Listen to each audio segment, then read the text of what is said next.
I love you in the most sophisticated, grown-up way possible. I see how hard it is and how hard you're trying, and I honor that. I love your dualities, I love your multiplicities, I love how tough, tender, brilliant, and ridiculous you are. It helps that you're beautiful and hot and sexy. I have noticed. I love everything about you and all your infinite possibilities. And there's always a chance I'll never get to say this again, so I love you personally. Believe that.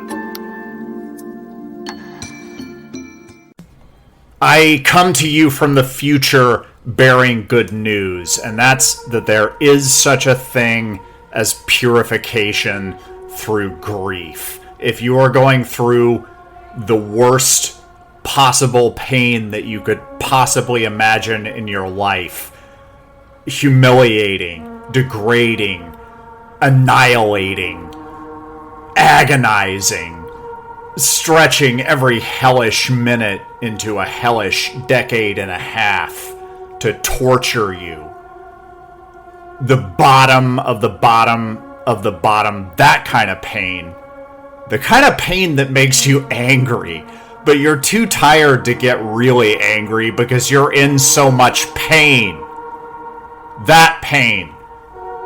You don't want to survive it. You don't want to be the person that you would theoretically be on the other side of it if it were theoretically possible to get to the other side of the worst, absolute, mind-blowing, soul-crushing, heart-breaking, bone-shattering agony.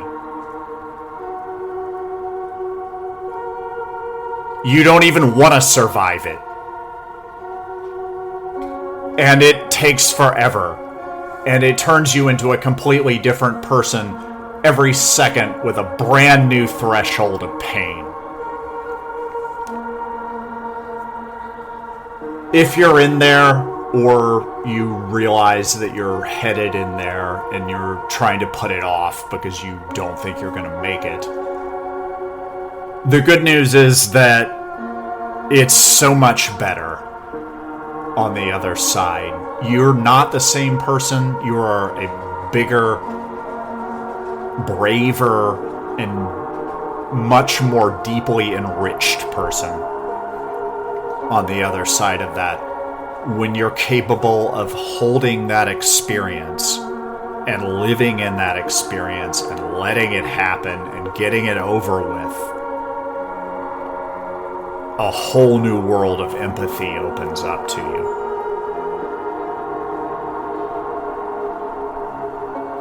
You will survive grief. It just takes a while.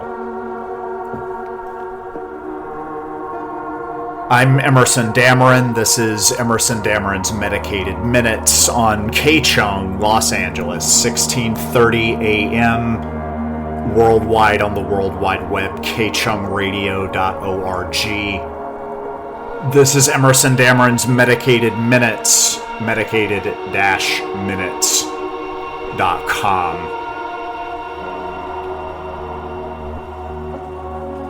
And I don't say this as much as I should or as much as I would like to, so I'm gonna say it now. I love you. I love you in a very grown-up, adult, sophisticated way that I didn't know I was capable of loving someone. I see that you fight a hard battle.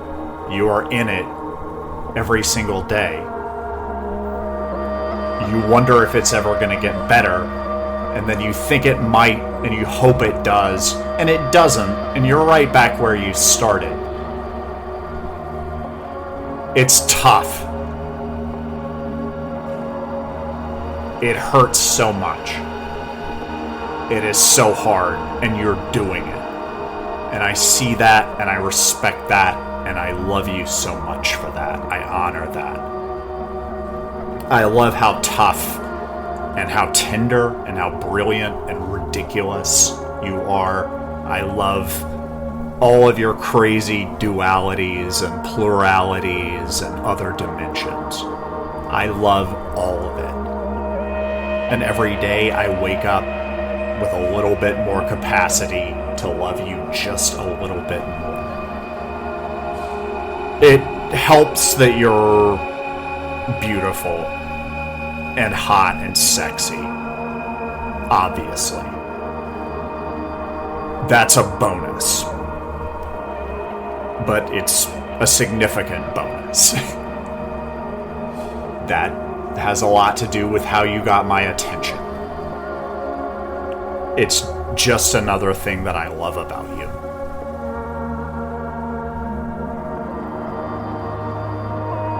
The whole thing is sexy.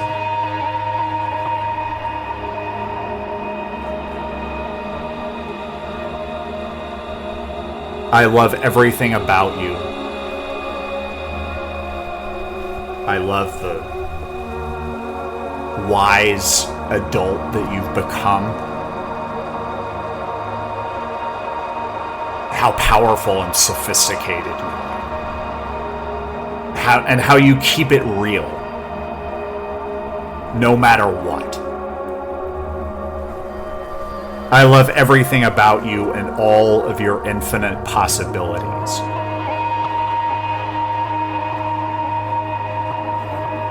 And there's a very slight chance that I won't get to say this again.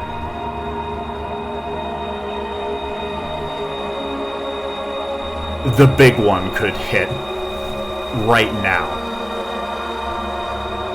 And all of this would be washed into the Pacific Ocean.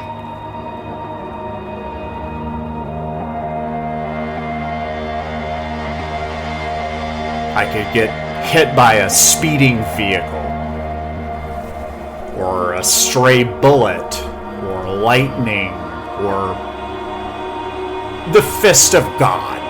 It's improbable, but it could happen. And my deepest regret would be that I did not take the opportunity to say to you personally that I love you.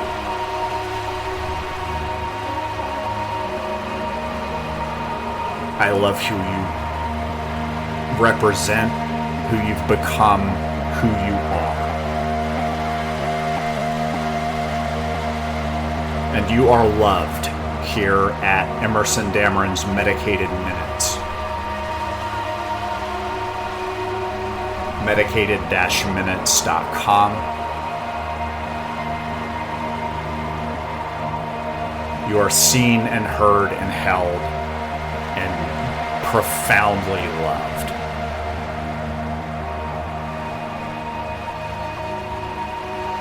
But that is not what this episode of the show is about.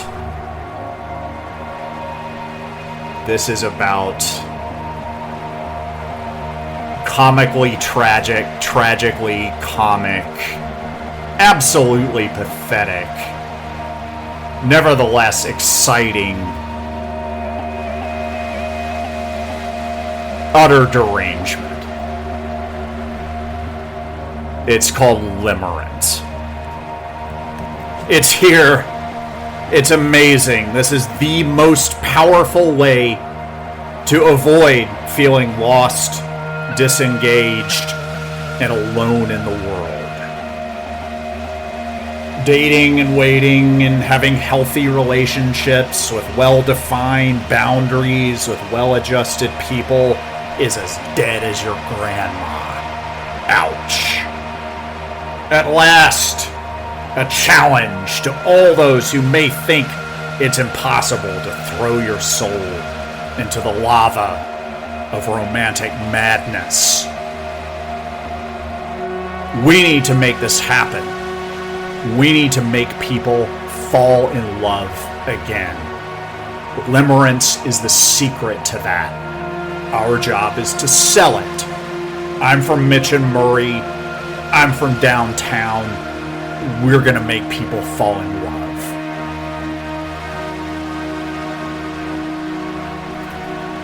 So you've numbed yourself to the pain of the world. Now what? First of all, congratulations on step one. That took some doing.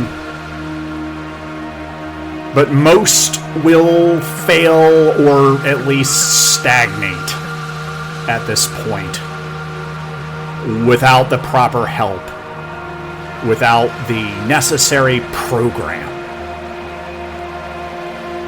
We know that love can bring us back to life.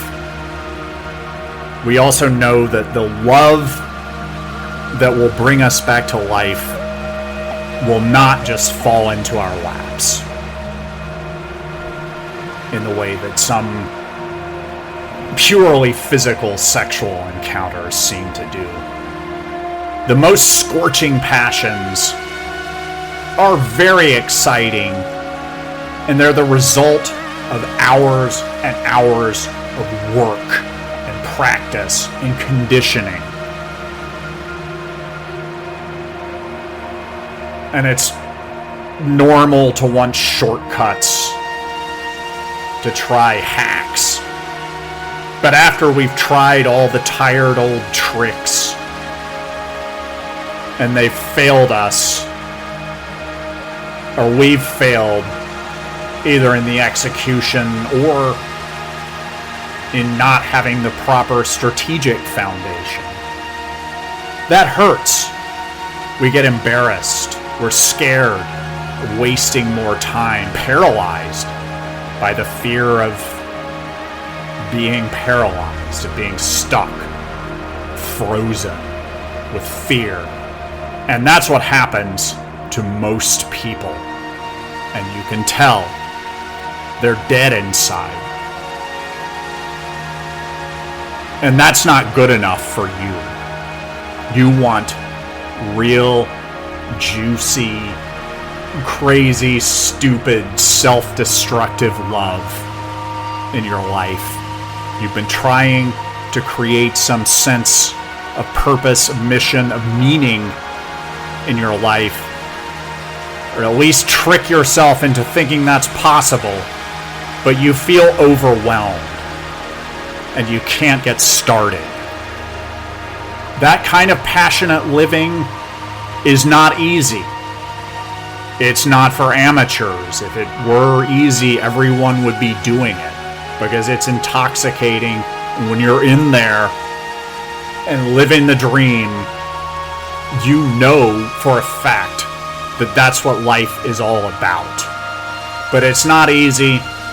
You're busy. Your to-do list never ends. You're stuck with the brutal cynicism and nihilism you've been cultivating for years and years now. It has become a prison. You don't know where to start getting out or even making an escape plan, and you're afraid to put yourself out there. Once you do get out, you could get hurt. That's the reality of this.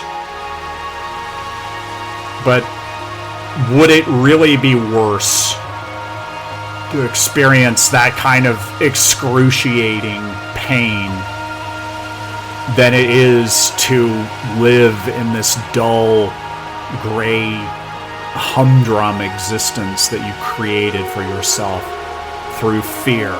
You've spent years feeling lonesome, down, and disconnected, and now you have to figure out how to throw yourself into an intense and agonizing fire of pure romance.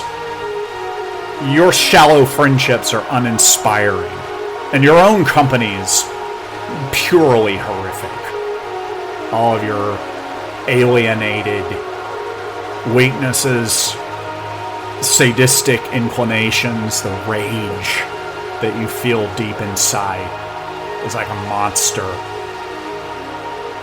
under the bed, in your closet, in your head. You can't lose your mind or break your own heart fast enough. You want out. But you're stuck in the details and the minutiae and the granular tedium of this experience. You know that you want to throw yourself into an intense and agonizing fire of romance, but you don't know how to get started. Losing your head and your heart is hard. You have to get out of your head in order to lose it. You have to release the tension in your body in order to feel anything fresh. And it is your prerogative to really connect with other people. That's what pleasure and play are about. But that's not easy. It's hard. It's time-consuming, and it's frustrating. But it doesn't have to be. Because you can experience all of that in ersatz and in a much more condensed and thrilling and dangerous way with Limerence. Your all-consuming obsession is just a few clicks away. We'll add obsession, spontaneity, and chaos to your life so that you can start gorging yourself on hopeless romance today. With the Limerence program, you'll get all the compulsive, maladaptive daydreaming you need so that you can start feeling a sense of ecstatic union and getting lost in your own maze of delusions right away. You'll be riding the lightning before the sun sets. You'll be able to ignore long odds and significant obstacles, along with your own sense of dignity and decency, with Limerence starting in minutes, without doing the work of getting over yourself or putting yourself out there or having a real adult relationship. With Limerence, you'll be ready in minutes and fall in love with the passion of a pro and the skill of a hopeless amateur. Give yourself the advantage, the shortcuts. With Limerence, you'll get insider information that thousands have already used to get out of a rut and get amazing results, including you'll get insatiable, tightly focused horniness that saves you years of failing on your own. You'll get a painful sense of flaming derangement, which is what you need for your new, all-consuming, obsessive lifestyle, without having to guess what will get those results. We'll add obsession, spontaneity, and chaos to your life so that you can gorge yourself on hopeless romance today. You'll be doing 20% of the work and producing 80% of the results. Losing yourself is hard. You have to get out of your head, release the tension in your body, and really connect with other people. But now, you can remove the time waste and frustration with the best solution, Limerence. It's not easy to find all the information you need to get that hot shot of oxytocin that sticks you like cement to your life-ruining crush, who may not even know you exist and certainly doesn't perceive you in the necessary depth to reciprocate this attachment that's going to ruin your life and ruin it hard and ruin it hot. That's why we put together a full package of potent love drugs and anxious, preoccupied attachment to get you started on the right foot. You spend hours of your day trying to find something to live for. You're exhausted, and you still haven't found one person who's on your level.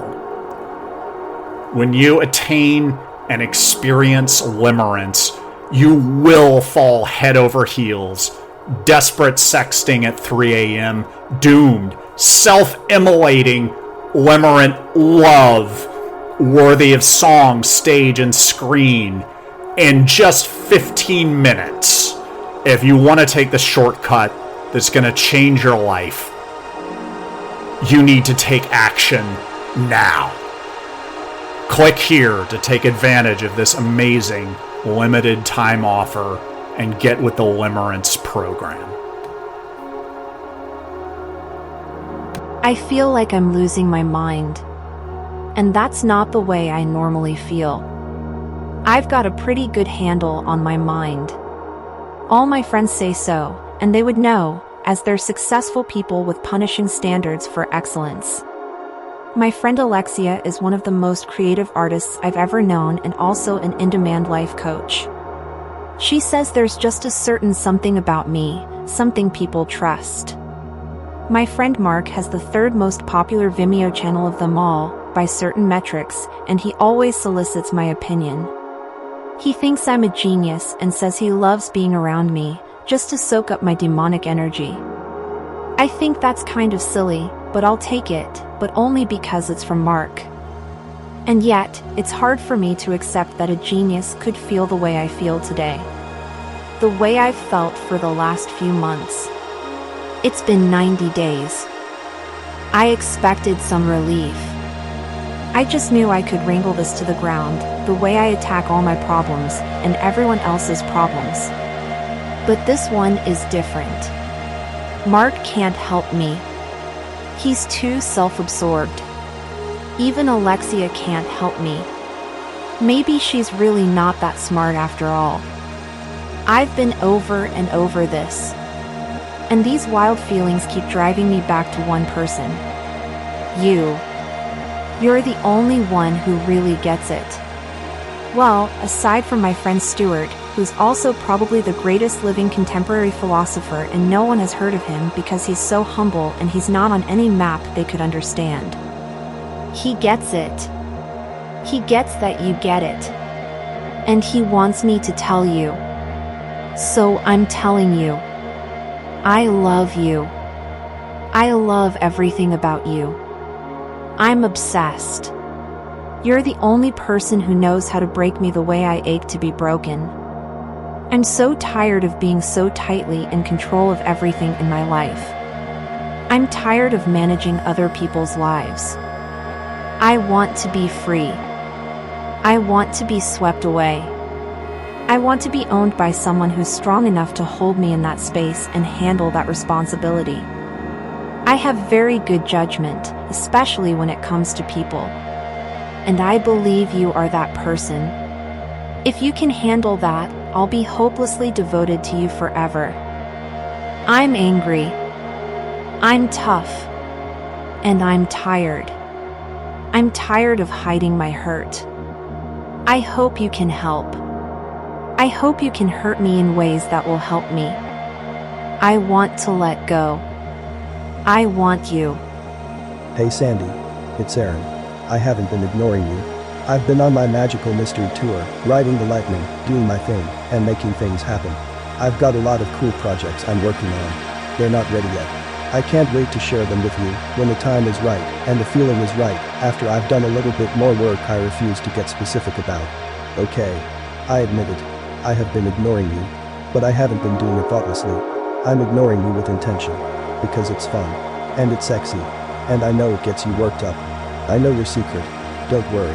I'm good at keeping secrets. But I know, and you know I know.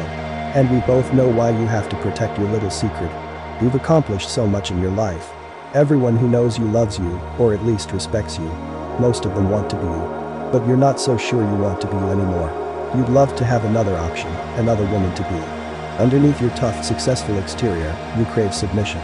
You long to be dominated and owned. You want to let go. Give in. Give up. Get lost in your lust. Throw yourself into the lava of pure sensation and experience. You're in luck. Because I like you. A lot. We both know that. Well, now that I think about it, I'm not sure. But, admittedly, you have your flaws. And I don't know if you're ready to get what you really want. You're more screwed up than you like to admit. You're a self-centered, mean-spirited little elitist, and you're afraid to let go. It takes a special kind of person to break through that, to coax and seduce you, to release the real you underneath all that static and noise. I want to be that person. I want to own you, to break you, to take you to the place where you really want to be. Well, part of me wants that. If I get around to it. You're right about one thing. We do fundamentally get each other. We get each other in the ways we've always longed to be gotten. You're one of an infinitesimally small number of people I've encountered in my global travels who gets it, who gets me, and who gets yourself, even if you don't see the full scope of it yet. You're so healthy it makes me sick. I want you. And I'm starting to enjoy wanting you. I want you to know that. To feel it. To live it. To release your control. I want you to want me too. I want you to want me to want you. I want you to meet me more than halfway. I want you to beg for it. You love it, don't you? It's for your own good. I hate to be the bearer of bad news, but sometimes I have to be the bearer of bad news, and it's my moral prerogative to share with you information that I know that you need to know to make the right decisions for yourself. So here goes. 3 years ago, you died and went to hell. I know, I was also shocked when I discovered that, but let's take it a little bit at a time chronologically. Once upon a time, 3 years ago, you had a nice, boring life. Or so it seemed. You were keeping your head down, working hard, getting your life together, pulling yourself out of the chaos and the muck that was your predominant experience for many years prior to that. Your main remaining vice was Del Taco for lunch on Mondays. You've gotten most of the other stuff thoroughly handled. You were doing okay. Every day you went to work, you worked. When you didn't have to go into work, you did your own work on the side hustling. You meditated, you practiced gratitude for the fact that you were still alive and were in fact doing quite well. You were glad to have love and accountability in your life and meaningful support. You were living your best mediocre life, and you worked hard for that mediocrity.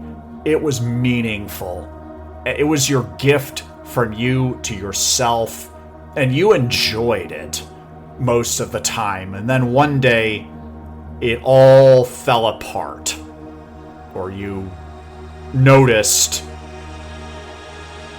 received information to the effect of informing you that it had already fallen apart, and you were just now finding out about it as prophesized by the tarot card, the Tower, which tarot readers will insist is actually good and can be auspicious and indicative of potentially great things on the other side of an episode of extremely painful chaos, as portended by the Tower. But they will not say that the Tower is good in the same way that the Fool or Death cards are good, because it's not. The Tower means that the load-bearing Jenga block in your Jenga tower has or will come loose, and the tower will collapse, or has already collapsed, or is in the process of collapsing. And because of that, you went deeply into denial, as one does. You carried on the motorized tasks that were necessary for maintaining your mediocre life. You went through the motions. And because of that disconnection, you became frightened of everything.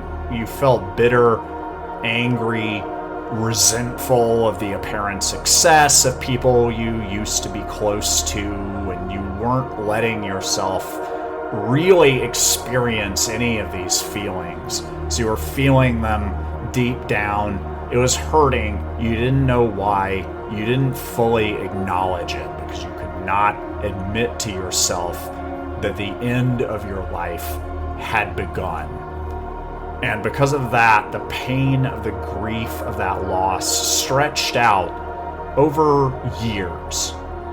There were spikes and dips, of course, but it's been like this for the last 3 years, and it's still going strong. And now it's time to realize and own the fact that you are a completely different person now from the person you were the last time you felt good or okay or human. And you don't like the person you've become. You're not even sure that you're a person anymore. You know now that you've been right here in hell this whole time.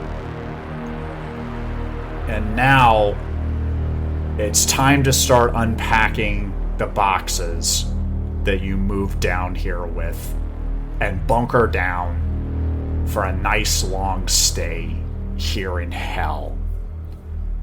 The moral of the story is that when you die and go to hell, hold on to denial as long as you can. Try to accomplish something in that state. Changes come around real soon that make you a hell-dwelling, hell-being, thoroughly and permanently condemned to hell, which is outside of the delivery range of most of the restaurants that do DoorDash.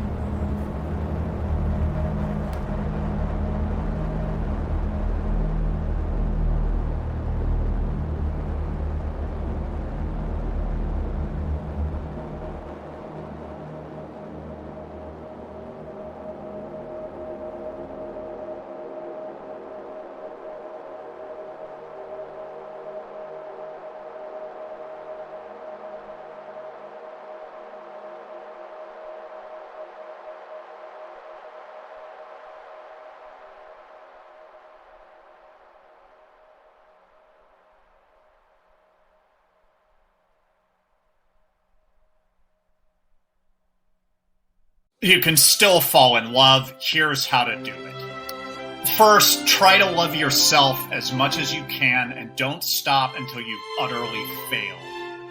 Get deeply intimate with all of the granular details of your profound sense of inadequacy.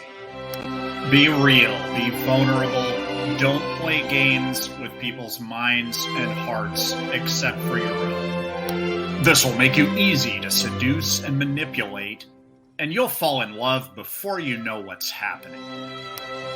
Don't be afraid of rejection. Get in there. Lose your mind. Break your own heart. Get badly hurt. It's all good. For better or worse, you'll probably survive. And then, before you know it, you'll be ready to fall in love all over again. Good luck out there. Now that you're in love, the next thing you want to do is get out of it. The best way to get out of love is to get into a serious relationship. Allow yourself to be exposed and brutally disappointed. If that's not on offer, you can detox, starve the beast, wash that love right out of your hair. It's up to you, so take some responsibility for your own happiness, or just get really into table tennis. You can't think your way out of heartache. The best you can do right now is probably numbness and distraction. Or you could fall in love with someone else instead. Limerence, that crazy, stupid, anxious love that you're feeling, only works with one other person at a time. Whatever you do, it'll probably take a while, so hunker down. I believe in you. You got this.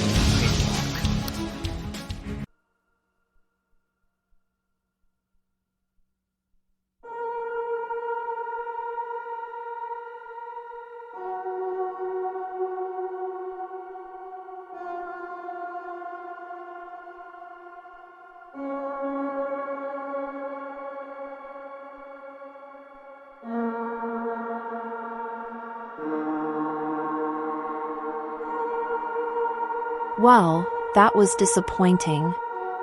I guess I shouldn't be surprised. Alexia warned me I was wasting my time on maladaptive daydreams about you. Mark threw me a party and I met lots of cool people there, including 2 celebrities I've had crushes on since I was in middle school, and all of them were a lot more successful and a lot cooler than you'll ever be. I'm not sure why I'm even bothering with this, except that I want you to know how much I hate you, and why I hate you, and how disappointed I am. I don't like it when I trust people and they let me down. I don't like it when someone promises to sweep me off my feet and then refuses to do any of the work. I don't like it when people aren't honest with me about how badly broken they really are. It happens to me all the time. People lie to me by omission and think it's okay. People try to take advantage of my strength, and it's manipulative, and it's wrong, and I hate it.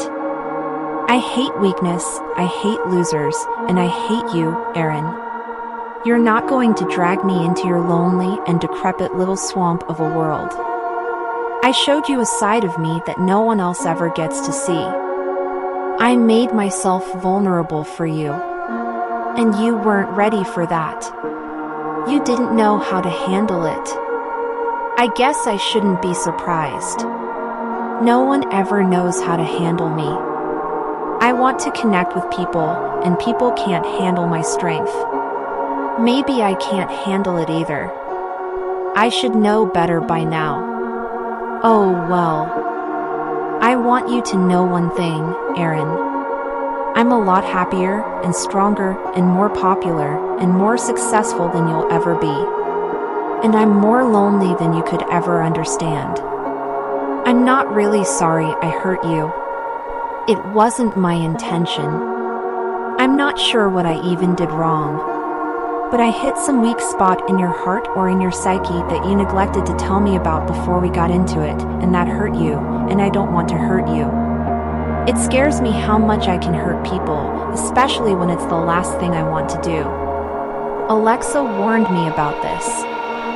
I should have paid more attention. Alexia is pretty smart.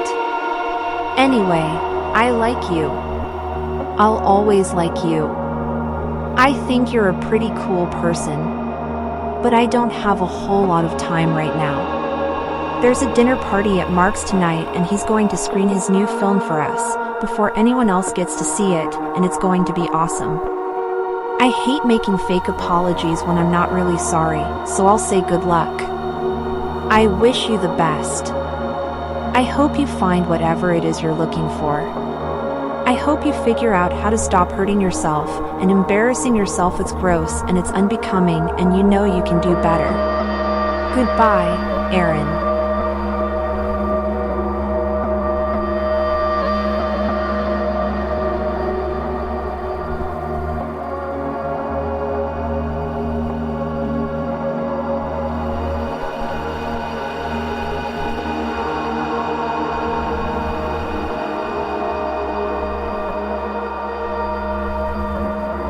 Congratulations, Sandy. I know you feel great about yourself. I'm sure you'll enjoy adding me to the list of people you've hurt and driven half mad through the sheer force of your awesomeness. Have fun bragging to your high-status friends about that. I know they'll be duly impressed. You never apologize for anything, because you've never done anything wrong. You're too tough and too smart for the rest of us, and it's so lonely and difficult for you, and yet, somehow you get through the day. You're truly a hero for our troubled times. I think you are lonely, and I think you intentionally inflicted that on me. You're not stupid. You know how to hurt people. When people hurt you, you hurt them back. You could sense I was distracted. You could tell I wasn't making room for you in my heart, that I wasn't allowing myself the same depth of emotion you were feeling. You wanted to punish me for that, and you did. One of my most scary fears, since I was a little kid, has been failing to fit in. I hate not being part of the club. And the worst feeling in the world for me is when I let myself believe I've made it, I've achieved platinum status, and then I get it revoked through my own awkward stupidity. You kicked me out of your exclusive little world, and that hurts. I hate you for doing that. And I hate myself for letting you do it, and for not being able to hang with you, and for still caring either way. I'm sorry I played games with your head and your heart, and for not knowing when enough was enough, and it was time to get honest. I'm sorry I wasn't more forthcoming about how much I was hurting, and how broken I was, and am. I let you down. I didn't give you the attention, or the strength I implied that I could, or that you deserved, and I'm truly sorry. You're deeply flawed, and insecure, and I love that. I love the beautiful, intimidating genius you are, and I love your vulnerability and sadness most of all. You trusted me to hold that. I didn't. I failed. I let you down. I'm sorry. I'm afraid that no one else is ever going to get it. I'm afraid that I really am fated to only meaningfully connect with an infinitesimally small number of people, and that when I screw it up, I'll be punished and alone for a very long time. I'm afraid that I'm not really special, just weird. Another pretentious jerk-off who's too hopelessly stuck in his own head, his own ensign, and his own self-pity to ever connect with anyone. I'm afraid I'm going to be stuck here alone with my delusions and adverbs. I'm sorry. Please forgive me. And thank you. I love you. May you be happy. May you be healthy. May you be safe and protected. May you live with an open heart. I'm going to buzz off and stop bugging you now. I won't bother you anymore. Not unless you really want it. You really have to beg for it this time. Just kidding. Maybe. Goodbye. I wish you the best, because you are the best. You're in love. I'm in love. They're in love. Everybody is in love all the time. There is plenty of love to go around. It's abundant. And there are enough different kinds of love that we're all always in love all the time. It's part and parcel of the human condition. But you're here because you need help. And you need help because you're experiencing a very particular kind of love. The symptoms of which include wanting to die, but also feeling as though you are truly alive for the first time. Feeling at once ecstatic and miserable, behaving erratically, experiencing physical symptoms such as nausea, loss of appetite, butterflies in the gut. Butterflies love to play and seek pleasure. If you watch butterflies at play in their natural environment, it becomes self-evident that life, in its essence, is seeking pleasure. That is not a brutal Darwinian struggle for survival. There may be a brutal Darwinian struggle for survival going on in the background, but that is only to facilitate the seeking of and indulgence in pleasure, as expressed at its best by butterflies at play. But butterflies are not an appropriate metaphor for what we're describing here, although it is often employed, because this is not play, this is serious business. And you're not having fun because the kind of love you're experiencing is something called limerence. And it's easy that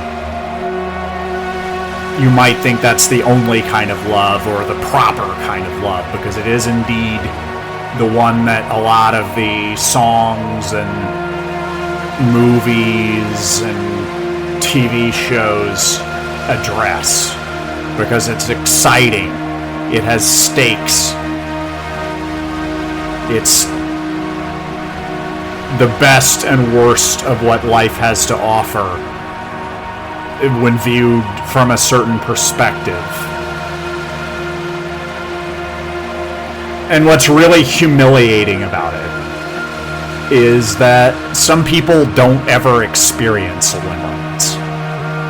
And if you're the kind of person who does, you will discover that when you fall in love with someone who does not experience limerence and is in fact confused by what the hell is wrong with you. The neuroscience behind limerence is currently unconclusive. It is thought to be related to the release of certain big shot chemicals in the brain. Some of the major players, including oxytocin, norepinephrine, dopamine. These chemicals are thought to be involved in the experience of pleasure and desire and also the desperation and ache that is associated with limerence. Limerence can be a positive experience. I can provide intense feelings of love and admiration, spikes in those intoxicating brain chemicals. And it can create a platform for self-discovery and increased feelings of self-esteem. It can open compartments of the heart that we were not aware were there.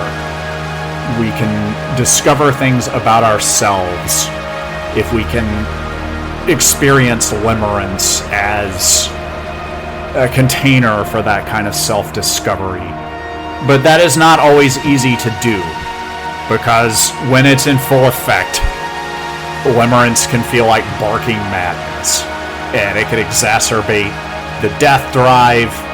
It can open our attachment wounds. It can be very dangerous and very serious, and it can go on for months or even years. The circumstances in which limerence occurs are unpredictable. It could happen in a snap, or it could happen over the course of becoming familiar with someone enough to fall in love with that person, but not enough to achieve real intimacy. Limerence and intimacy don't typically coexist. Limerence can result from social starvation, solitary confinement, especially being alone in a crowd. If we're surrounded by people and we don't feel like they're on our level, and we're waiting for that rare spirit, that exquisite specimen of a person, that earthy, sexy soul who really gets us and brings out the best in us. When we encounter that person, we're unlikely to bond in an effective way if we've been socialized to believe that in order to win the affections of people, we have to hide certain aspects of ourselves. We'll hide everything to impress that person when it feels like it's important and the stakes are really high. We'll end up awkwardly monologuing or not saying anything, sitting there in agonizing silence, because we found the person who could really get it, but we don't want to risk inviting them in and letting them actually get it, and jeopardizing that sense of ecstatic union, religious ecstasy that defines the experience of limerence. It doesn't work with more than one person at a time. When you're stuck on someone and sold on that idea of a person, you're stuck there, and you might be for some time. It's intensified by adversity. If there are obstacles in the way of consummating that affection, it's just going to make it feel more intense. Sexual attraction is an essential component of limerence. It doesn't usually happen without the horny part of it, because that is something that is so loaded with significance in our world that it's where most of the real explosions happen in our interpretation of our human experience. Limerence involves obsessive thoughts, daydreams, fantasies concerning the limerent object. Its essential component is uncertainty. When you know that it's going to happen, or you know that it isn't going to happen, that is the beginning of the end for that limerent experience part of it. And if you really want to stop it, that's not going to help and is, in fact, likely to make it worse. You can't think your way out of an ache in your heart. And if you have this particular ache in your heart, it's likely that that comes from factors such as low self-esteem, insecurity, loneliness, things that are epidemic in our society, but that it's hard to do anything about in an emergency triage capacity. And it does feel like that's what you need right now. Because you feel like you're losing it. Like you're falling apart. Like the composure that allows you to get through a world of isolation and reduced expectations, that all feels untenable. Because this is it. This is what matters. And there are 3 ways out. You can actually get down and dirty with the limerent object. You can consummate this aching desire and have a real relationship with that person, which could be intense and fleeting and flame out and open up all other new channels of pain that you weren't even aware were possible. You can also starve the beast. Just stop stimulating the parts of your brain that are having and prolonging this experience. Stop checking the person's social media. Stop texting. Stop imagining that things are going to be different. Accept that they're not that into you. Hold the line. You'll get through this. It will be painful. It will probably take longer than you want it to. But those feelings will die. Because we all die. Everything dies. Everything is impermanent. Feelings die too.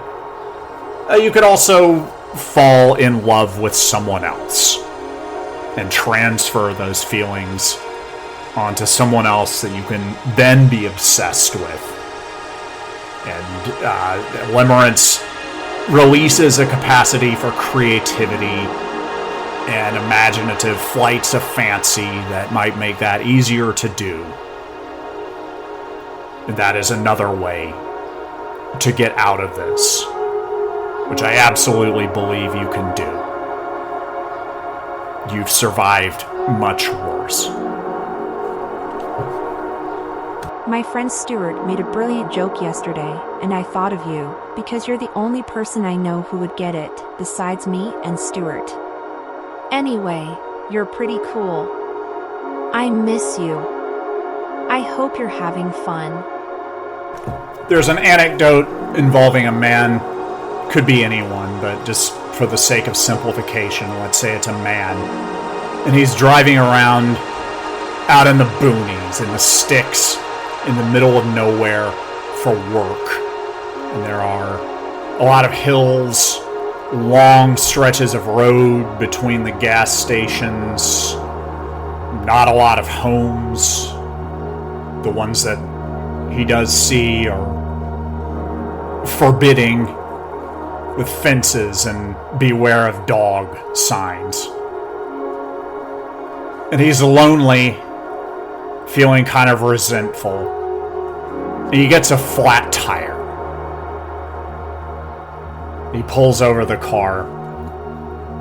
And he prepares to change the tire himself because he's self-sufficient, independent, a grown-ass adult capable of handling his own business. He discovers that although he does have the donut spare tire in the trunk, he does not have a jack. He's not sure why. He probably lent it to someone else because that's the kind of thing he does. It's so fundamental to his nature, that generosity, that good Samaritanship, that it's entirely possible that he would do that and not even remember doing it. For whatever reason, he finds himself jackless. And so he starts walking down the road, looking for a house so he can ask somebody else if he can borrow a jack to change his flat tire. And as he's walking, he's thinking about how much he hates his job, the sense of resentment that comes from the unspoken contracts that he makes with other people that they, of course, violate, possibly because they're bad, negative people that want to take advantage of him, almost certainly in part because they don't know that they are subject to these agreements that they have not agreed to, because they only exist in his head, being covert contracts.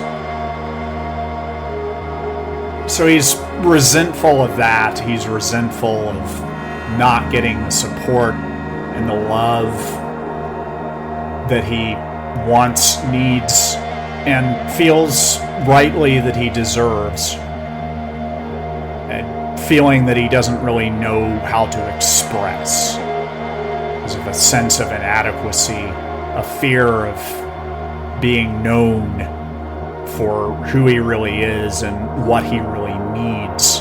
He hides a lot of that, and that seems to help him get more affection and love and respect in the short term, while impoverishing him in the long term, running him into debt.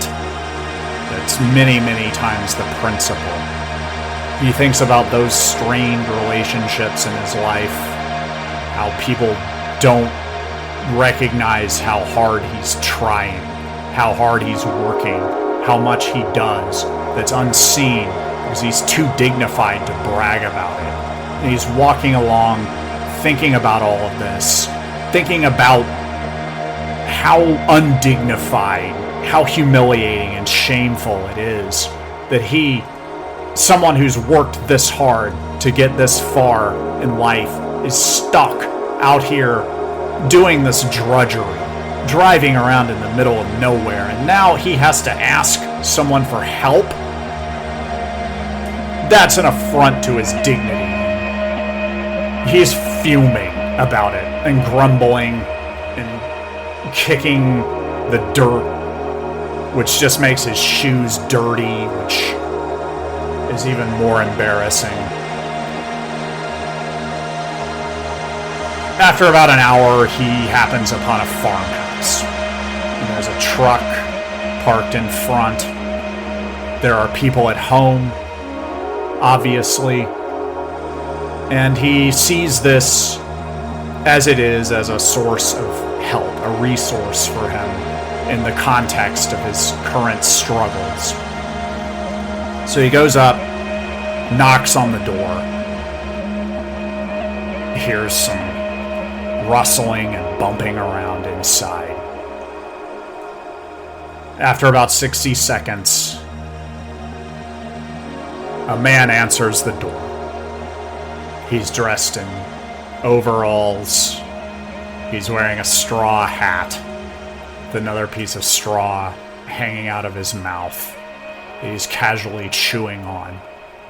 And before he can say hello, the traveling man looks at him straight in the eye and says, "You know what? Just keep your damn jack." Most of us love much as we hate. While hatred is a process of alienating aspects of ourselves that we're uncomfortable with and projecting them onto other people, where it's easier for us to hate them without feeling conflicted. Love is a process of alienating aspects of ourselves that we treasure, but that we find undesirable in some way or incompatible with our fundamental self-images, and projecting those onto other people where it is easier for us to love those things, to treasure them, and thus we end up wanting them because we want to reunite with the alienated aspects of ourselves. We want to devour our own shadows and become whole and love ourselves for who we really are in that nearly infinite complexity, and to rest in our real power, which is so far beyond what we could normally conceive of that it's terrifying. In the moments that we really experience that in its fullness and robustness, it is scary. And our first inclination is to shut that off and shut it down and give that power to someone else, where then we can appreciate it and we can fantasize about achieving an ecstatic union with that person and reclaiming all of that and using it. But there always has to be that layer of remove, and that is tough, that is painful. That is limerence. It's easy to get stuck there. Once you are, it's hard to get out, and you're likely to do things that exacerbate the pain of it and prolong the suffering. The obsessive thoughts, self-destructive behaviors, making a fool of yourself because you want to become that holy fool. Go on the fool's journey and live in the pleasure and play that we were born to experience. But because you can't have that right away, limerence can feel like the best option. Recognizing the problem is the first step towards solving it and addressing it, accepting it, recognizing it, admitting it into your octagon where you can live it on its own terms. Recognizing and allowing. All of that is the work of a lifetime.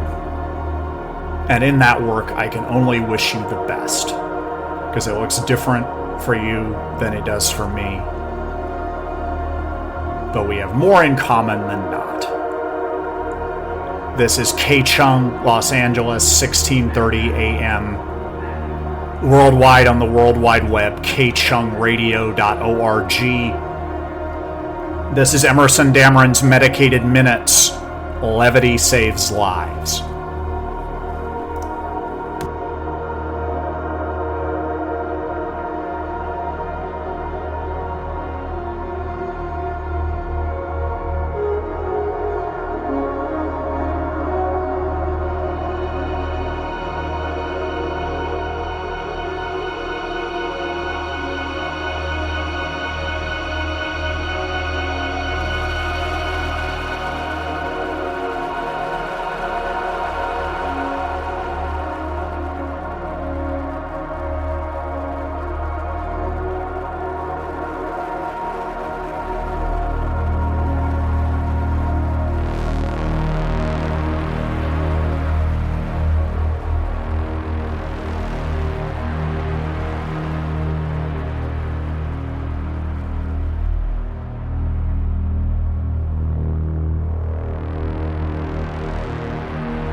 He's a present, patient, and passionate lover, and a voracious listener, discerning the ways to degrade you that'll make you feel great about yourself. His dry wit brings levity to those and the other indignities of life. He knows when things are too serious to take seriously. He hits the spot, but won't blow up your spot. Hook up with Emerson Dameron this week and make memories you'll never tell your subsequent partners about. With Emerson Dameron, fun comes first, and so do you.